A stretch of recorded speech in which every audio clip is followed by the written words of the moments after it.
So welcome back मेरे देश के भविष्यों। आज पढ़ने जा रहे हैं फेडरलिज्म का सेकंड टॉपिक। फर्स्ट वीडियो में हमने डिस्कस किया था कि फेडरलिज्म होता क्या है, फेडरल गवर्नमेंट किसे कहते हैं। वो 7 फीचर्स डिस्कस किए थे हमने, जिन 7 फीचर्स को देखकर यह बताया जा सकता है कि ये पर्टिकुलर गवर्नमेंट फेडरल है या नहीं है, या उस कंट्री में पर्टिकुलर कंट्री में फेडरल स्ट्रक्चर फॉलो होता है या नहीं है। बराबर है। फिर लास्ट में हमने ये भी मतलब खत्म होते होते वीडियो ये डिस्कस किया था, डिस्कस तो नहीं किया था ऐसा कहूँगा, बल्कि एक हिंट छोड़ दिया था कि भाई जो फेडरल स्ट्रक्चर होता है इसमें भी वैरायटी होती है। ठीक है, फेडरल का मतलब तो आप समझ गए, लेकिन उस फेडरल में भी ना टाइप्स होते हैं। ठीक है, और वो टाइप जो है वो डिपेंड करता है कि उस देश का हिस्ट्री कैसा रहा है। ठीक है, कहने का मतलब ये कि फॉर एग्जाम्पल देखो, हमारी कंट्री है इंडिया, हमारी हिस्ट्री कुछ अलग तरीके की रही है, यूनाइटेड स्टेट्स की हिस्ट्री कुछ अलग तरीके की रही है, या यूरोप में बहुत से ऐसे देश हैं जिनकी हिस्ट्री कुछ अलग अलग तरीके की रही है। ठीक है, तो अपने जो हिस्ट्री से लोगों ने सीखा, ठीक है, जिन देशों ने अपनी अपनी हिस्ट्री से जो जो कुछ सीखा उसके अकॉर्डिंगली अपना फेडरल स्ट्रक्चर तैयार किया। ठीक है, हालांकि फिर भी दुनिया भर के फेडरल स्ट्रक्चर्स में बहुत कुछ कॉमन देखने को मिलता है।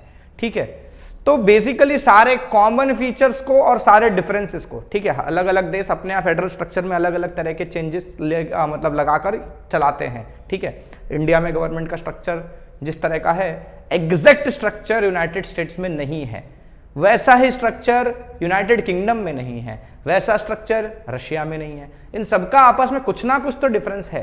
ठीक है, लेकिन फिर भी ना हमने ना सबको कंबाइन करके 2 कैटेगरीज बनाई है। ठीक है, फेडरल स्ट्रक्चर में 2 कैटेगरीज आती हैं, यानी कि 2 तरह के फेडरल स्ट्रक्चर्स होते हैं। उन्हें हम कहते हैं, एक होता है कमिंग टुगेदर फेडरेशन और एक होता है होल्डिंग टुगेदर फेडरेशन। 2 टाइप के फेडरेशन हमको देखने को मिलते हैं, यानी कि फेडरलिज्म में भी 2 क्लासिफिकेशन है, coming together and holding together. अब ये कमिंग टुगेदर में क्या है, देखो कमिंग टुगेदर में लिखा है independent states coming together on their own to form a bigger unit. इसका मतलब क्या हुआ, तो देखो जो छोटे छोटे कुछ प्रोविंसेस थे, ठीक है, वो आजाद थे। ठीक है, वो अपने आप इंडिपेंडेंट स्टेट्स थे, पर वो एक दूसरे के आसपास थे। तो क्या होता है ना, देखो इंसान भी पहले देखा जाए तो अकेले अकेले रहते थे, फिर धीरे धीरे क्या हुआ कि हमको ये रियलाइज हुआ कि अकेले रहने में बहुत खतरा है, अगर हम ग्रुप बनाकर रहें तो खतरा कम है। अब फॉर एग्जाम्पल वही है भाई, तुम्हारा किसी से झगड़ा हो गया, तुम अकेले हो, सामने वाला थोड़ा हट्टा कट्टा है तो तुम उससे लड़ना नहीं चाहोगे जल्दी, राइट, और तुम हट्टे कट्टे हो तो तुम उसकी बैंड बजा दोगे। लेकिन अगर तुम 4-5 लोग हो और वो सामने वाला भले हट्टा कट्टा हो, ठीक है, तुम लड़ जाओगे। तुम्हारी गलती खुद की गलती होगी तो भी तुम लड़ जाओगे। ठीक है, तुम उसी को गलत बोलने लगोगे और ढेप ढाप के निकल लोगे। ठीक है, तो वही बात होती है कि भाई जहां ग्रुप होता है ना, वहां सिक्योरिटी का सेंस होता है, राइट। तो ये जो इंडिपेंडेंट छोटे छोटे स्टेट्स थे, ये लोग क्या करते हैं, ये लोग आपस में एक साथ कंबाइन होकर एक बड़ा देश बना लेते हैं अपनी सिक्योरिटी के लिए, अपनी सेफ्टी के लिए। ठीक है, क्योंकि अलग छोटे देश रहते हैं तो उन पर अटैक करेगा कोई भी देश, दूसरा देश आकर अटैक कर लेगा, उसको कब्जा कर लेगा। ठीक है, तो अपनी उनकी जो इंडिपेंडेंस है वो खत्म हो जाएगी, उनकी सोवरेनिटी खत्म हो जाएगी। तो इन चीज़ों से बचने के लिए ये सब क्या करते हैं, पहले कुछ आपस में भी लड़ते होंगे, लेकिन लड़ाई झगड़े भूल के सब आपस में जुड़कर एक बड़ा सा यूनिट बनाते हैं। इसको हम कहते हैं कमिंग टुगेदर। बराबर है। फिर दूसरे टाइप का है, वो है होल्डिंग टुगेदर।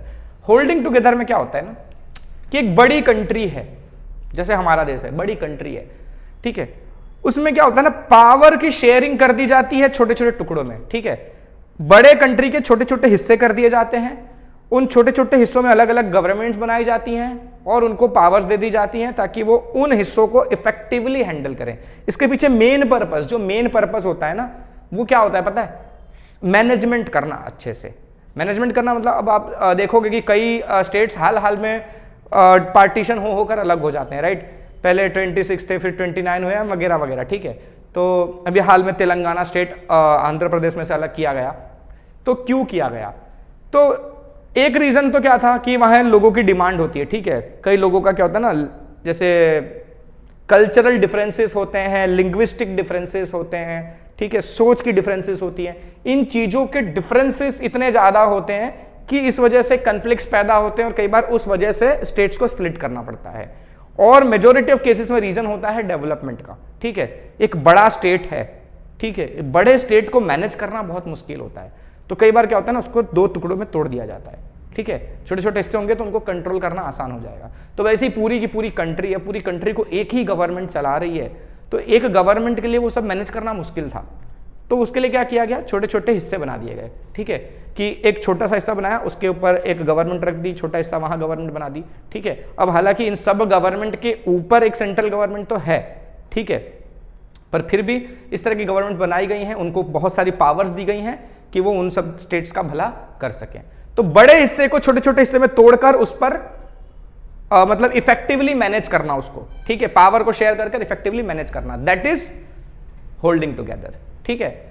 इसको कमिंग मतलब सब अलग अलग थे, साथ में आए हैं, ठीक है। यहां क्या था, एक ही था, उसके छोटे छोटे हिस्से किए गए हैं, अलग नहीं कर दिया गया हिस्सा करके, वो हैं अभी भी एक ही कंट्री रिप्रेजेंट करते हैं, लेकिन मैनेजमेंट के लिए उनको छोटा छोटा अलग अलग प्रोविंसेस में डिवाइड किया गया है, ठीक है। तो ये क्लियर है। एग्जाम्पल के तौर पर United states of America, Switzerland, Australia, ठीक है, ये एग्जाम्पल्स हैं हमारे कमिंग टुगेदर स्टेट्स के। और होल्डिंग टुगेदर में क्या है हमारा, इंडिया, स्पेन और बेल्जियम, यहां होल्डिंग टुगेदर फेडरेशन चलता है। ये क्या है, all states have equal power coming together में। इसमें जितने स्टेट्स होते हैं, अब क्योंकि सारे स्टेट्स पहले तो इंडिपेंडेंट थे, आजाद थे, वो सब अब साथ में आकर कंट्री बना रहे हैं, तो ऐसा थोड़ी ना चाहेगा कि ये वाला स्टेट इससे ऊपर रहे, ठीक है। कोई स्टेट ऐसा चाहता है कि सामने वाला स्टेट मेरे से ज्यादा पावर लेके रहे, नहीं चाहेगा, ठीक है। और जब सब आपस में आप आकर मिल रहे हो, तो आप इसी कंडीशन पर मिलोगे ना कि भाई किसी के पास ज्यादा पावर नहीं हो, सब इक्वल होंगे तो ही हम आपस में मिलेंगे, अदरवाइज हम नहीं मिलेंगे, ठीक है। दोस्तों में ऐसा थोड़ी ना होता है कि एक दोस्त अच्छा है वो ऑर्डर मारेगा, दूसरा दोस्त ऑर्डर नहीं मार सकता, वो सब झेलेगा, नहीं, दोस्ती इक्वली कर जाती, बराबर है। दोस्ती में हम जात पात भी नहीं देखते हैं और रिलीजन भी नहीं देखते हैं, ठीक है, हम दोस्त में सब एक दूसरे को इक्वली ही ट्रीट करते हैं। तो वैसा ही है कि अगर आप टुगेदर आए हो साथ में, तो आपको सबको इक्वली ट्रीट करना पड़ेगा। तो कमिंग टुगेदर में ऐसा होता है।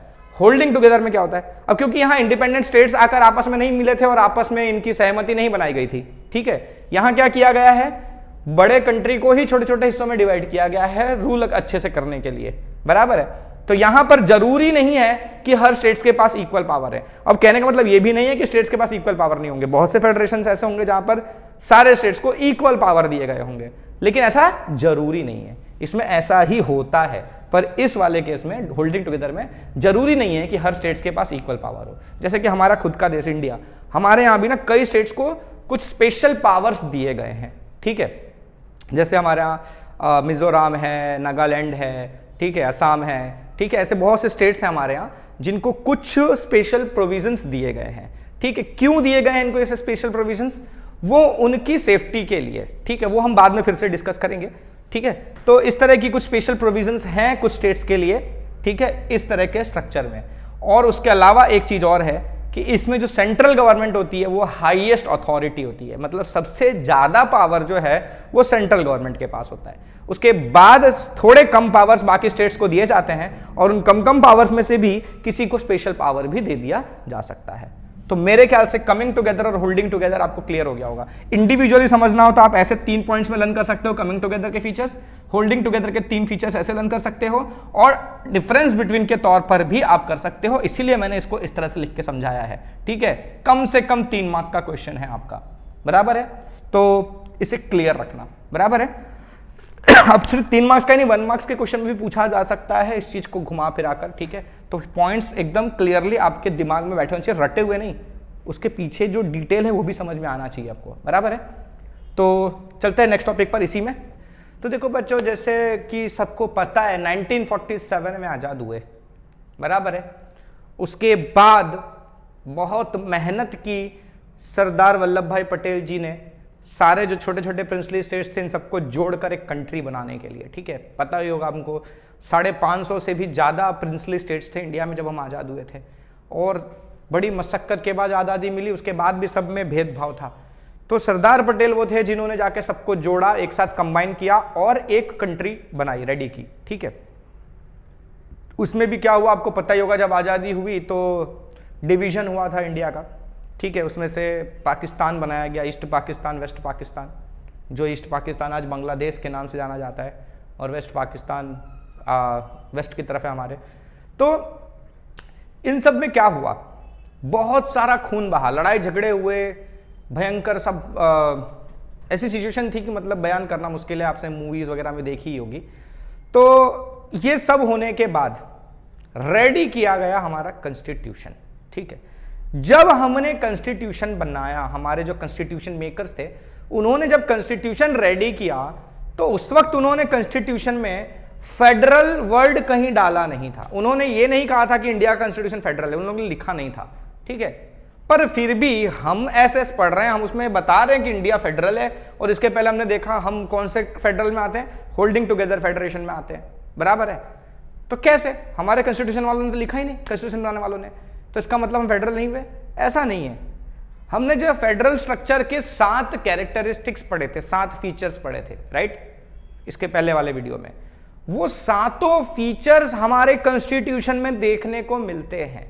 ठीक है, जो जो 7 फीचर्स थे कि पावर कैसे शेयर होता है, किसी एक के पास सिंगल अथॉरिटी नहीं है, फंडामेंटल्स को चेंज कर देना, फंडामेंटल प्रोविजंस को चेंज करने की, ये सारे जो 7 फीचर्स थे वो सारे के सारे फीचर्स हमारे कॉन्स्टिट्यूशन में दिखते हैं और इफेक्टिवली दिखते हैं। तो हम फेडरेशन हैं। ठीक है, तो भले लिखा नहीं था, लेकिन जो ओवरऑल स्ट्रक्चर है हमारा, हमारे जो प्रिंसिपल्स है कॉन्स्टिट्यूशन के, वो सारे प्रिंसिपल्स फेडरलिज्म से कंप्लीटली मैच करते हैं, तो हम फेडरल हैं। ठीक है, अच्छा, फिर 1992 में क्या हुआ, जब हमने स्टार्टिंग में कॉन्स्टिट्यूशन डिजाइन किया था उसमें हमने 2 लेवल्स रखी थी गवर्नमेंट की। ठीक है, एक सेंट्रल गवर्नमेंट जिसे हम यूनियन गवर्नमेंट कहते हैं, और दूसरी स्टेट गवर्नमेंट जो स्टेट लेवल पर। ठीक है, तो 2 लेवल की गवर्नमेंट थी, बराबर है। फिर बाद में 1992 में क्या हुआ, हमने अपने सिस्टम में एक और लेवल ऑफ गवर्नमेंट ऐड कर दिया। हमारे यहाँ 3 टियर का फेडरेशन है। ठीक है, मैंने आपको पहले ही बताया था पिछले वीडियो में भी कि कई देशों में 2 टियर गवर्नमेंट होती है, कहीं में 3 टियर होती है, 4 टियर वगैरह वगैरह, राइट। हमारे में 3 टियर स्ट्रक्चर है गवर्नमेंट का। ठीक है, तो एक है हमारा यूनियन गवर्नमेंट, एक है हमारा स्टेट गवर्नमेंट, और तीसरा आता है हमारा लोकल सेल्फ गवर्नमेंट, जिसमें हमारा ग्राम पंचायत वगैरह हो गया, म्युनिसिपालिटी हो गया, तालुका पंचायत, जिला पंचायत वगैरह वगैरह। ठीक है, जो पंचायत हैं, जो म्युनिसिपालिटीज हैं, ये सब हमारे तीसरे लेयर हैं गवर्नमेंट के, या तीसरा टियर है गवर्नमेंट का, हम ऐसा कहते हैं। ठीक है, तो 3 टियर गवर्नमेंट स्ट्रक्चर है इंडिया में। ठीक है, यूनियन, सेंट्रल एंड लोकल, बराबर है। उन लोकल सेल्फ गवर्नमेंट में सारे पंचायत और वगैरह आ गया, बराबर है। अच्छा, और हमने ये भी पढ़ा कि किसी भी फेडरल स्ट्रक्चर में ना एक और खास चीजें हैं कि जो मतलब जुरिस्डिक्शंस हैं वो डिसाइडेड हैं। ठीक है, सबको पावर्स दिए गए हैं और उनके पावर का अपना एक जुरिस्डिक्शन है, वो उसी एरिया में काम कर सकते हैं, दूसरा कोई जाके उनमें टांग नहीं अड़ाएगा, राइट। ये हमने डिस्कस किया था। तो वो जुरिस्डिक्शन हमारे मतलब हमारे कॉन्स्टिट्यूशन में कंप्लीटली स्पेसिफाइड होने चाहिए, तो उनको कंप्लीटली कुछ इस तरह से स्पेसिफाई किया गया है। ठीक है, लिस्ट बनाई हुई है। ठीक है, लिस्ट, ये एक लिस्ट है यूनियन लिस्ट, एक है स्टेट लिस्ट, एक है कॉन्करेंट लिस्ट, इसके बारे में बाद में डिस्कस करेंगे। तो 3 तरह की लिस्ट बनाई हुई है, बराबर है। यूनियन लिस्ट का मतलब क्या, वो सब्जेक्ट्स, वो पावर्स, या ऐसा कहूं वो ज्यूरिसडिक्शंस जो यूनियन गवर्नमेंट यानी सेंट्रल गवर्नमेंट के अंडर में आते हैं। ठीक है, तो इन मैटर्स पर जो यहां मैंने लिस्ट आउट किया है, इसके अलावा और भी हैं, मैंने कुछ ही लिस्ट आउट किए हैं। तो इन मैटर्स पर ना सारा का सारा डिसीजन कौन लेता है, यूनियन गवर्नमेंट लेती है। इसे कहा गया है यूनियन लिस्ट। जिन मैटर्स पर कंप्लीट अथॉरिटी स्टेट गवर्नमेंट की है उन्हें हम स्टेट लिस्ट में रखते हैं, इन सब्जेक्ट्स को। जिन सब्जेक्ट्स का, ठीक है, यूनियन और स्टेट का तो हो गया, कुछ ऐसे भी सब्जेक्ट्स हैं जो दोनों में कॉमन है। ठीक है, जिस पर नियम कानून बनाने की दोनों की जिम्मेदारी है। ठीक है, तो उन्हें हम कॉन्करेंट लिस्ट में काउंट करते हैं। तो देखते हैं वो क्या क्या है। देखो, यूनियन लिस्ट में क्या आता है, डिफेंस, हमारी कंट्री का डिफेंस, कंट्री को प्रोटेक्ट करना। ठीक है, तो पूरी कंट्री को प्रोटेक्ट करने की जिम्मेदारी किसकी है भाई, सेंट्रल गवर्नमेंट की, यानी कि जो हमारे डिफेंस फोर्सेस हैं, ठीक है, आर्मी है, नेवी है, एयरफोर्स है, ये सारे जो हैं हमारे वो सेंट्रल गवर्नमेंट के अथॉरिटी में आते हैं। ठीक है, और सेंट्रल गवर्नमेंट ही उनके रिलेटेड लॉज वगैरह बनाएगी, जो चेंजेस लाना है वो चेंज कर सकती है। इसके अलावा है इंटरनेशनल रिलेशंस, दूसरे देशों के साथ हमारे कैसे रिलेशन होंगे, हम फॉरेन रिलेशंस भी कह सकते हैं, यहाँ पर ये फॉरेन मैटर्स कह सकते हैं कि किस देश के साथ हमको कैसा रिलेशन रखना है, यूएसए के साथ कैसा रिलेशन रखना है, जर्मनी के साथ कैसा रिलेशन रखना है। ठीक है, तो इन सब के साथ हमारा कैसा रिलेशन होगा, कैसा रिलेशन नहीं होगा, वो कौन डिसाइड करेगा, यूनियन गवर्नमेंट डिसाइड करेगी, स्टेट गवर्नमेंट नहीं करेगी। ठीक है, हालांकि स्टेट गवर्नमेंट ट्रेड करती हैं दूसरे स्टेट्स के साथ, लेकिन उसके लिए उनको पहले सेंट्रल गवर्नमेंट से परमिशन चाहिए। ठीक है, तीसरा लिखा है मैंने बैंक्स।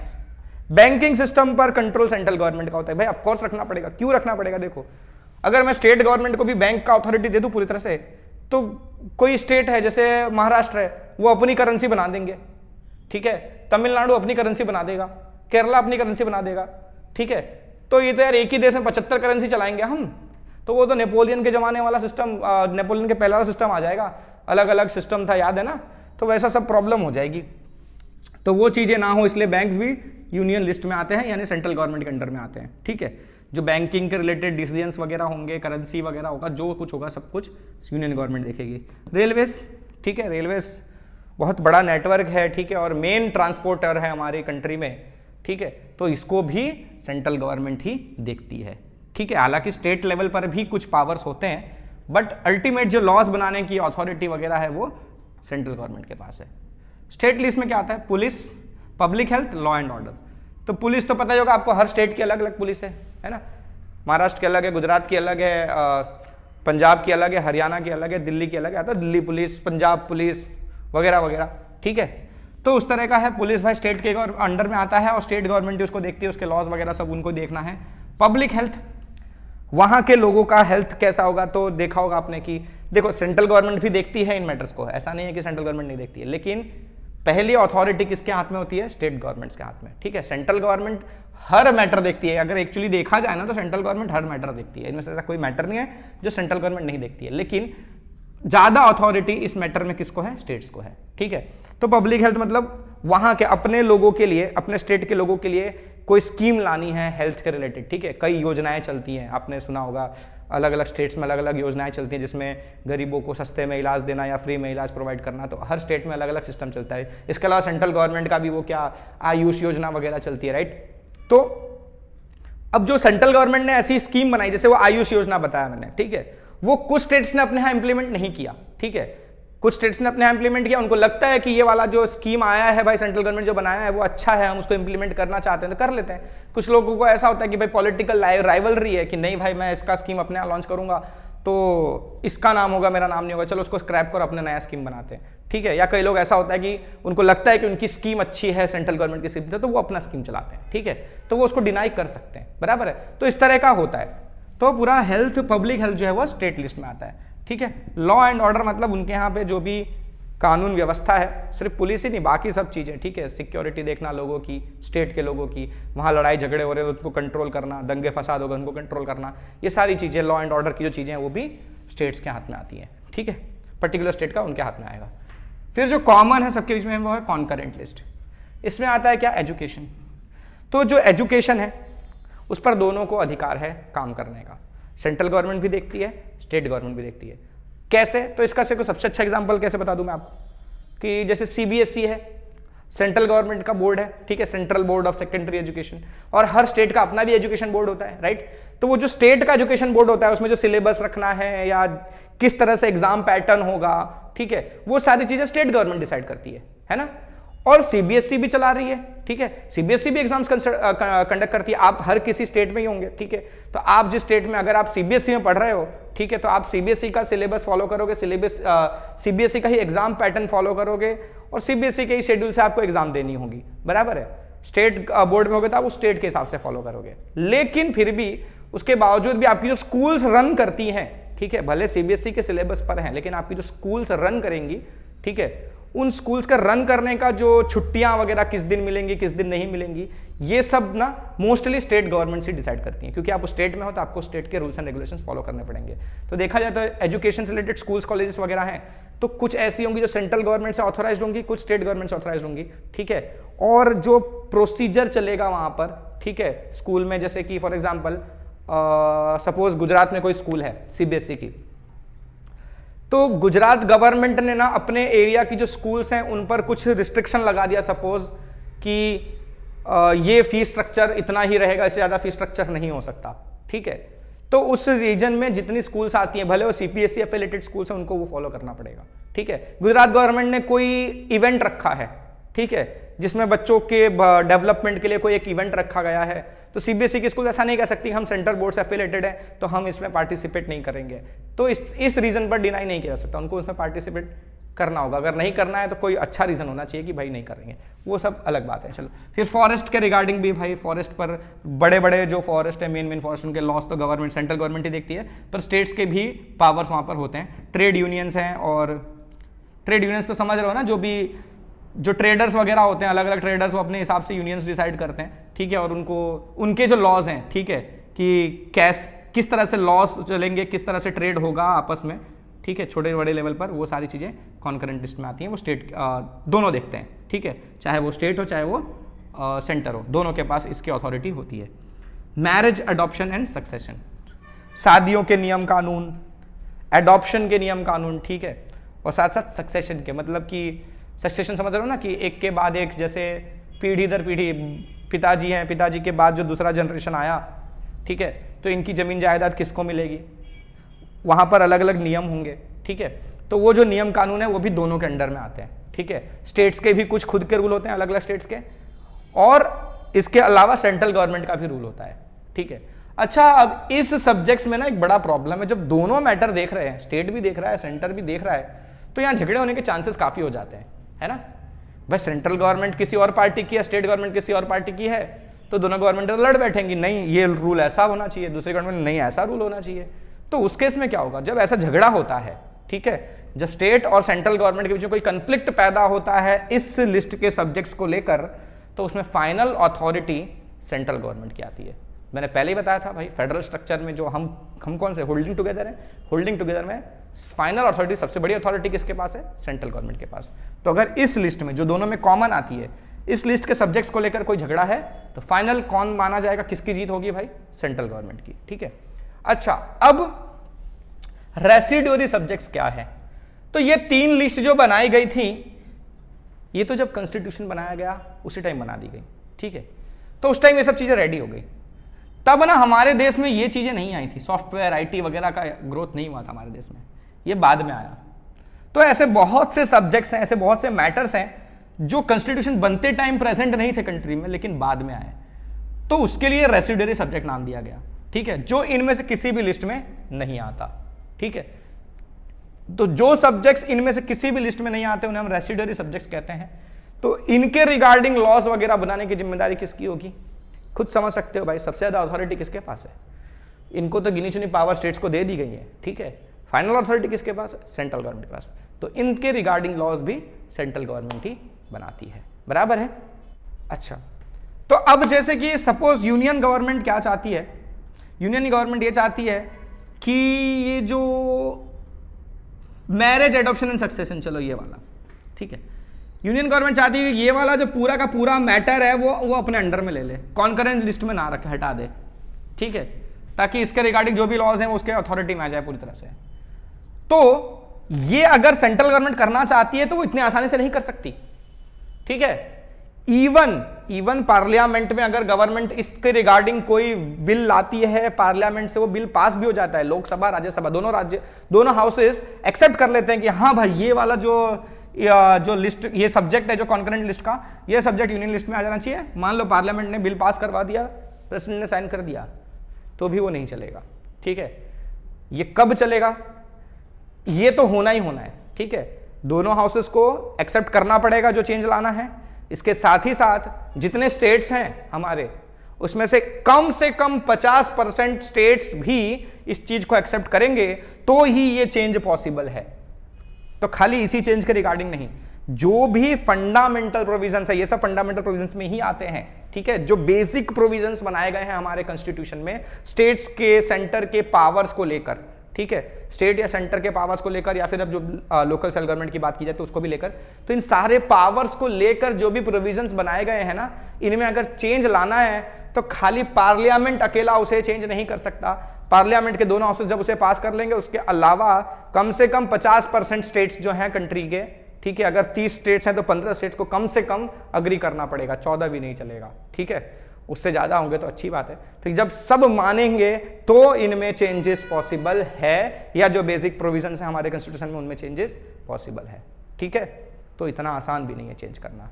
इसके अलावा और भी है, इसके अलावा हमारे यहाँ जो कोर्ट्स वगैरह है, सुप्रीम कोर्ट है, हाई कोर्ट है, इनको भी बहुत सी पावर्स दी गई हैं। जैसा हमने देखा था कि कोर्ट्स को पावर है कॉन्स्टिट्यूशन को इंटरप्रेट करने का, ठीक है। डिस्प्यूट्स अगर होते हैं तो उन डिस्प्यूट्स को सॉल्व करने के लिए भी कोर्ट्स के पास पावर है, ठीक है। तो वो सारी चीजें भी हमारे कंट्री में प्रोविजन रखा गया है, ठीक है। वहां हमने पॉइंट्स पढ़े थे ना फेडरेशन के, यहां हम देख रहे हैं कि ये सारे पॉइंट्स हमारी कंट्री में कवर हो रहे हैं कि नहीं हो रहे हैं, ठीक है। तो कोर्ट्स के हमारे यहाँ पावर है कॉन्स्टिट्यूशन में इंटरप्रेट करने का कॉन्स्टिट्यूशन को, और इनके पावर्स को लेकर अगर कोई डिस्प्यूट है तो उस डिस्प्यूट को सॉल्व करने का, ठीक है। तो इतना कुछ हमारे कॉन्स्टिट्यूशन में मेंशन किया गया है, तो डेफिनेटली भाई हम फेडरल हैं, इंडिया एक फेडरल स्ट्रक्चर है, ठीक है। तो आज वाणी को देंगे विराम, आप करो आराम, और हाँ साथ साथ करते रहो थोड़ा स्कूल का और मेरा भी काम, ठीक है, क्योंकि फिर पढ़ाई में ना लग जाए कुछ जाम, तो क्या होगा ना, सीज़न चल रहा है वैसे भी जिसमें हम खाते हैं आम, ठीक है। मार्क्स नहीं आएंगे तो हो जाओगे बदनाम। चलो अब मैं जाता हूँ और फिर वापस आता हूँ, तब तक के लिए गुड बाय।